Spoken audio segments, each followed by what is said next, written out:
So as we go into this season for the Bulls, just like any season, there are always a handful of things I'm looking out for, things I'm excited about or curious about in terms of how a given player, roster dynamic, or offensive system is going to pan out. Of course, I'm obviously excited to see how Modest Bucelis develops and shows up in his second year, especially given he'll likely be getting consistent minutes for the entire season rather than just at the end of the year.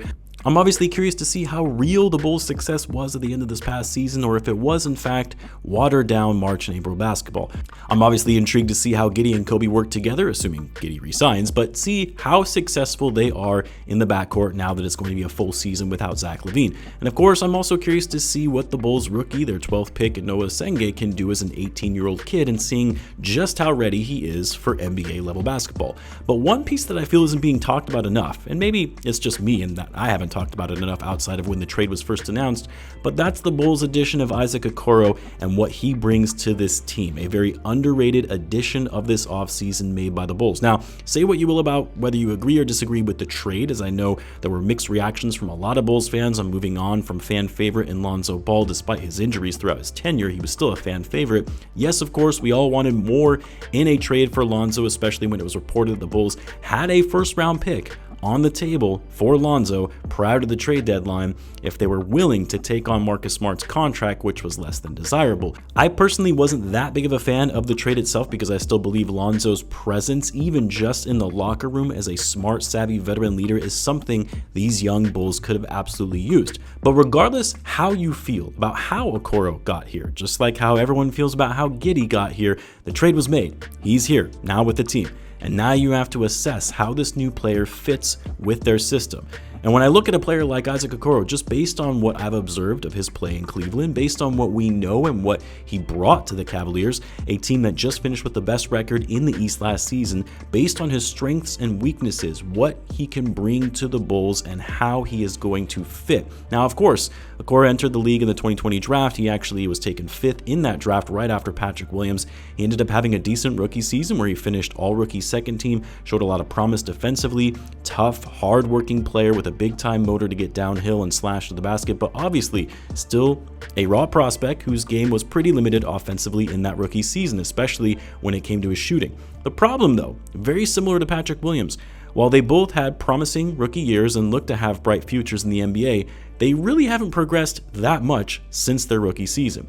To Okoro's credit, though, he has improved his three-point shooting to the point where he has become a more consistent and reliable catch-and-shoot shooter from the corner, whereas in his rookie year, he shot 29% from 3 and defenders were just leaving him open from behind the arc. But rather than start with some downsides and concerns of Okoro's game, let's take a look at some of the positives and what he can bring to the Bulls. I know some will disagree with this, but he actually is an elite perimeter defender. Yes, I said elite, not an elite defender overall. He's not all defensive team worthy, at least not at this point in his career, but he is elite as a perimeter on-ball defender. He is a pest for offenses.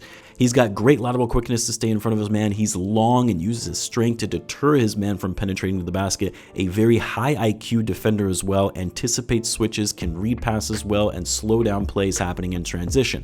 And I like this for the Bulls because they absolutely need a more defensive-minded, tough player. They were 18th in the league in defensive rating last season. Their starting lineup in particular was void of strong defensive players when you have Giddey, Kobe, and Vooch as your 3 primary options on offense, not to mention Kevin Huerter, who started most of the end of the season at the 3. I do think actually Okoro is going to start this year. I don't think he's necessarily going to be getting the same level of minutes as the rest of the starters, but I do think he'll at least start games to give some defensive tenacity to that starting unit. So assuming the Bulls re-sign Giddey and they don't trade Vucevic before the start of the season, I see a lineup of Vooch, Modest, Okoro, Kobe, and Giddey rounding out the starting 5. What I also like about Okoro's fit with this team, especially in this starting unit, is that while he's limited offensively, one area he does thrive on in offense is getting downhill in transition and finishing at the basket. He is a much better player in the open floor than he is in the half court, which is how the Bulls want to play. Get out and run, pace and space offense. He's not a great ball handler, he's not great at creating his own shot, but moving without the ball, being ready for a lob, getting downhill in the open court is where he excels at. Now, the other thing I'll say about Okoro joining this team is that, similar to Josh Giddey, He struggled in his last season before he was traded. Now, you could say that's bad on the Bulls for trading for a distressed asset that a team doesn't want anymore, and you wouldn't be wrong in that thinking. But just like Josh Giddey, this is another situation of a player who has a chip on his shoulder, coming off a season where everyone was doubting him and whether he can be a great player in this league, coming into a new environment, a new scene where he's going to have a prominent role on both sides of the floor. He's going to be looked to lead this team defensively and bring a toughness that this roster needs. And he could greatly benefit from being in a new role similar to what Giddey experienced last season. Now, I think the only thing, of course, is this another example of the Bulls trading away one of their most tough-minded defenders to a contending team that was already looking to move on from one of their younger players who they don't want to extend a contract to beyond their current deal. Maybe. Do I think Okoro is going to suddenly break out into an all-star and be a game changer for this team? Absolutely not. But I do think the fit of him on this team is going to be better than most people think. I do think he's going to be an impact player. Okoro is one of those players that I typically love because even though they're not going to be a star, they may not possess the talent to be one of your best players, he brings hustle, grit, and passion to the way that he plays. He's going to compete when he's out there. He is going to give 100% on every possession, and that's what I want from players on my team. Play like you actually give a damn. Play with a sense of pride when you go out there every night. And then the last thing I'll say is, Okoro, he's a flawed player. We know this. He's not a great scorer. His shooting, even though it's improved, still isn't great. He doesn't handle the ball well. He can't create his own shot. Isn't a great playmaker. Yes, he has not shown up well in the playoffs, but he is 24 years old.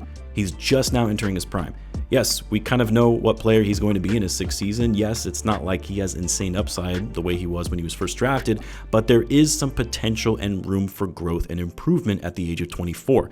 And on a new team, maybe, just maybe, you'll see that potential. The potential that made him go 5th overall in the draft will finally be realized. So I'm looking forward to seeing what Isaac Okoro is going to bring to the Bulls this season. Looking forward to seeing how he meshes with the guys starting in training camp. I would love to hear what you guys think as well, though. What are you excited to see most from Isaac Okoro? Let me know in the comments. As always, be sure to subscribe, and I will see you in the next one.